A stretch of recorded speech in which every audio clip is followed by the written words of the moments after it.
All right, welcome back, guys, to the 2018 Switch wrap-up. This is the second segment. If you missed the first segment, I guess it was worth watching, so go back and view it. It was worth watching. All right. Jeez. He's already telling you guys that our content's bad. It's really good. It's amazing. Yes, go back and watch it. Jeez. Amazing. Jeez. Best podcast of your life. For sure. If you missed it, you're a nerd. Yeah. And the only podcast that might be better than that one is this one. Oh, shoot. Oh, already setting crazy expectations. Well, let's jump into the second segment then. So, this question, we're going to set it up a little bit. Last time we talked about ports, so games that weren't from 2018 that have released on the Switch, so now we can play it in 2018 and moving on from that. But now I want to talk about games that are specifically 2018, whether they're Nintendo or not Nintendo, just games that were released in 2018 on the Switch. What were some of those good games? And then kind of the bigger question around that is, do you think the Nintendo Switch had a successful 2018 years? Yeah. And you had that experience with the 2017 and all those games that came out in 2017. Yep. So maybe talk about your experience in 2017 and how it compares first before we talk specifically about some games. So 2017 obviously had tons of amazing stuff that was coming out. Mario Odyssey. I believe actually Zelda was 2016 technically. Was it? Not positive. I'll just kind of slam 16 and 17 together because it was the end of the year. Yeah. And so both those years were just amazing and a revival for Nintendo as a whole because the Wii U disappointed so much. Pretty much from release day, people were super amped for the Switch, and Zelda coming out on that same day as the Switch, I think was the best thing for it. Yeah. So everything that came out, all of the third-party developers jumping on it right away was all amazing things to be happening for the Switch. But a couple of the issues that still stand to this day are the lack of streaming support, the lack of apps in general. Yes. It really is at its core a gaming console. And when you talk about it from that point of view of I want a gaming console, it really is fantastic. But if you want something that's going to be able to do everything, it really still isn't that. And it's hard because of that to not have something that can sit there to run Netflix and my games, So having the Switch from the start, and coming out with these amazing games like Odyssey and Breath of the Wild. Now that it's 2018, do you feel like you were disappointed at all because such great games come out the previous years and now it's like maybe there wasn't quite as many, or did you feel like they kind of hit that same level? If it weren't for Smash, I would say no. I would say that this year was a disappointment, but I think everybody was so excited for Smash, including me, that it really doesn't matter about whatever happened earlier in the year. So 11 months, yeah, failure. One game comes out and now changes it around. It's kind of true. Like, I hate to say it, but people like are so excited for Smash Bros. And people are still playing Smash Bros. On day 4. Oh my goodness, dog! Day 4 or 5. People are still talking about Smash Bros. It's the second most streamed game right now. Out of all games, not just Switch games. No, wow, all games. Wow, people are pumped for Smash Bros. And it really is exciting to see this excitement for the Switch kind of come back, even though it was still there. It's not like it died at all. But it feels like that very beginning when Breath of the Wild came out and Mario Odyssey time. This is the next huge game that's came out, and I'm excited to be a part of it. What the I don't know if you guys can wild hear that. Dog in here. Yeah, jeez. But yeah, it's exciting. I think 2019 has some great stuff coming out too. But I would say not only because of Smash, but mostly because of Smash. Yes, 2018 was a successful year. I have a different experience because I just got my Switch, as I said in the last segment, a couple months ago. And so I'm catching up on all these 2017 games that were amazing. And that's what I've mostly been focusing on. So I haven't really gotten many 2018 games. Sure. The only technically 2018 game that I personally bought, besides like free weird ones that we've gotten, was Super Mario Party. But I kind of went back and looked at the stats, looked at what's released. So I'm interested to hear your thoughts kind of about these stats, if they're surprising, Yeah.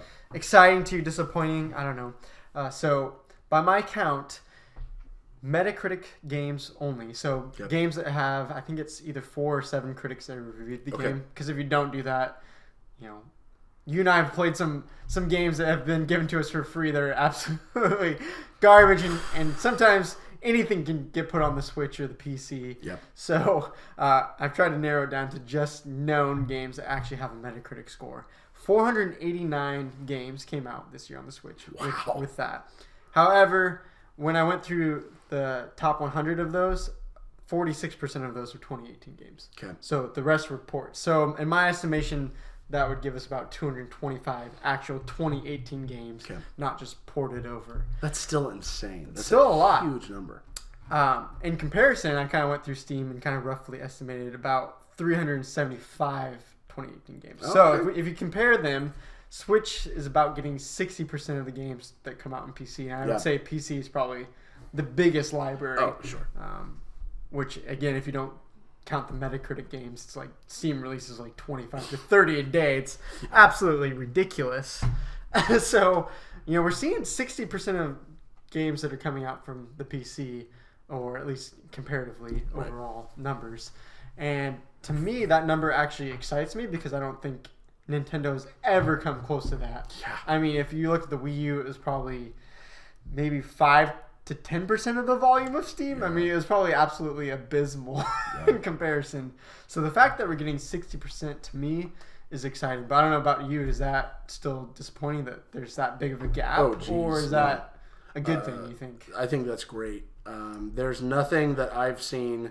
There's very few exceptions, but there's hardly anything that I've seen on PC that I've wanted that I haven't been able to get on Switch as far as like indie stuff.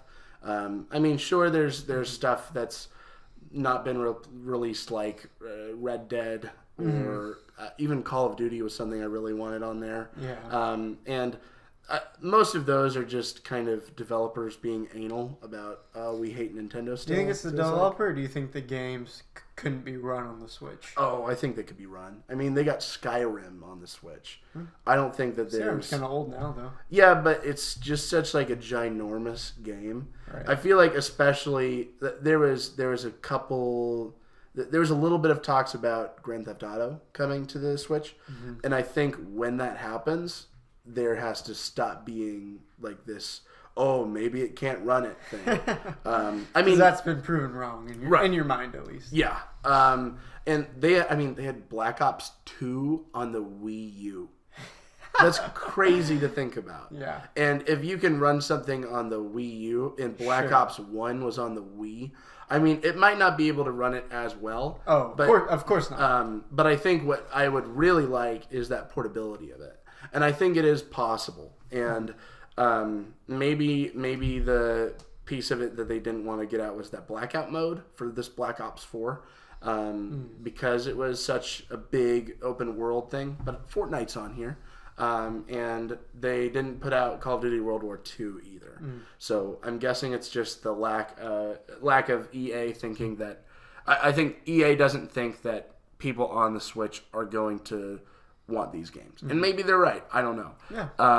But when it comes to this indie support of these PC games that are coming over and other games that I've played on PS4, Xbox One, I'm excited. And I think that that 60% is more than enough. And there's plenty of stuff that I want to buy that's on my wish list that I haven't been able to afford, which is a good thing. There's more games than we could ever possibly get to if just 225 released this year. Yeah. And I'm assuming that's a jump from previous year. I didn't keep any stats on that, but I'm almost positive. I'm guessing that gap is going to close over time. I think more and more developers are recognizing the money that can be made on the Switch. Yeah. Now that it's sold a lot of consoles and how big of a market there is there, I think possibly we could see even maybe 75%.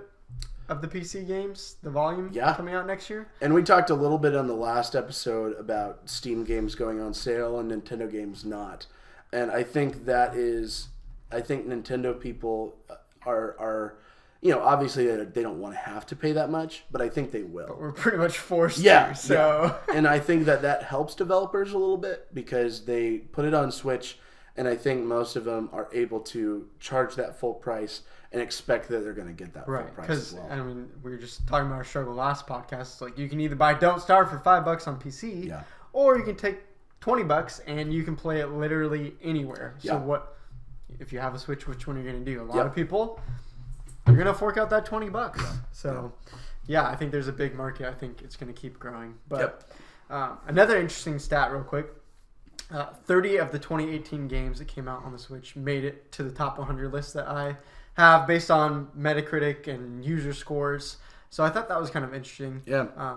That only 30 of those made it to the top 100. But if you think about it, I think part of that is all the user and critic scores that are reviewing all these older ports that are so loved are going to bump them up higher and higher in the rankings. Right. And newer games aren't going to get that nostalgia. They're not going to get all these people flooding in that loved the Bayonetta series from 5 years ago. So, it's not like disappointing to me. And I think that stat is a little bit skewed to say, oh, there wasn't that many great games. I think there was plenty of great games. Just to go down the list real quick that I have to remind us of what I think were the top 2018 games this year. I don't think we'll have too much time to talk about it unless we want to go forever on this segment. But we have Smash Bros. You're talking about that. Celeste was a big one. Platformer, jumper. Octopath Traveler. I don't know if you've seen that much. That looks like a pretty cool RPG. Yeah. The Messenger. Splatoon 2 got the Octo expansion. Yeah, baby. Mario Rabbids got the Donkey Kong expansion. Just started playing Mario Rabbids. Not the Donkey Kong version, but you let me borrow that. It's been pretty fun. I don't know if you've heard of Yoku's Island Express. It's kind of like this pinball RPG, I guess, kind of thing. What? It's this interesting thing. It's got some pretty good ratings, so I might end up getting it. But that's got some good reviews. Overcooked 2 is on there. Starlink Battle for Atlas, which I've heard kind of mixed things about, but it looks pretty. Yeah. So if anything, it looks cool, I guess. Super Mario Party, I've been really loving that. I think hopefully they're going to add more to the content because I think it's lacking a little bit, but it's still pretty decent. Yeah. Pokemon Let's Go. Mixed reviews, but now I've heard more good things. So. Yeah, I'm hearing better things as people play through it more. Mm-hmm. Mario Tennis Aces, Kirby Star Allies, Mega Man 11, and as I said in the last segment, Dark Souls Remastered, which is old game but remastered. So I would say, that's not a huge list, but that's, 20 great games from 2018 that made it to the Switch. So, obviously I haven't even played through 19 of them. Yeah. So I have a lot of content that I'm excited to get to. Yeah. I think it is a little bit disappointing for when we talk about exclusives. There's not a crazy amount of stuff that people are going to buy the Switch for. Yeah. But I think that Nintendo knew that this year, and they knew that Smash Bros is coming out, and they don't have to worry about it. Yeah. Because there's a crazy amount of people that I know that are saying, "Oh my gosh, like I think I want to Switch because I came over and I played Smash Bros. And like I just want to be able to play this. Like I miss playing this." And I think when the Wii U 3DS Smash came out, I think people didn't like having to have the Wii U version and the 3DS version. Yeah. And that's $100. And you had to get all the GameCube controllers because the Wii remote was trash for it. This Smash Bros. Ultimate has been so much fun, especially when it comes to multiplayer. Going and playing at a tournament on release day, taking my Switch on the go with me, and being able to just link to people's Switches and play with them is so much fun. And it really is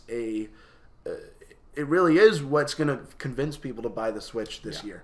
Yeah, I think if there's two things that I think made this year seem like a failure or maybe not super successful is one that, as you said, there wasn't a ton of exclusive. I think my guess would be, I'm obviously not Nintendo, so I don't know this, but my guess is that they made their best games right as it released so that people would get excited about the Switch initially.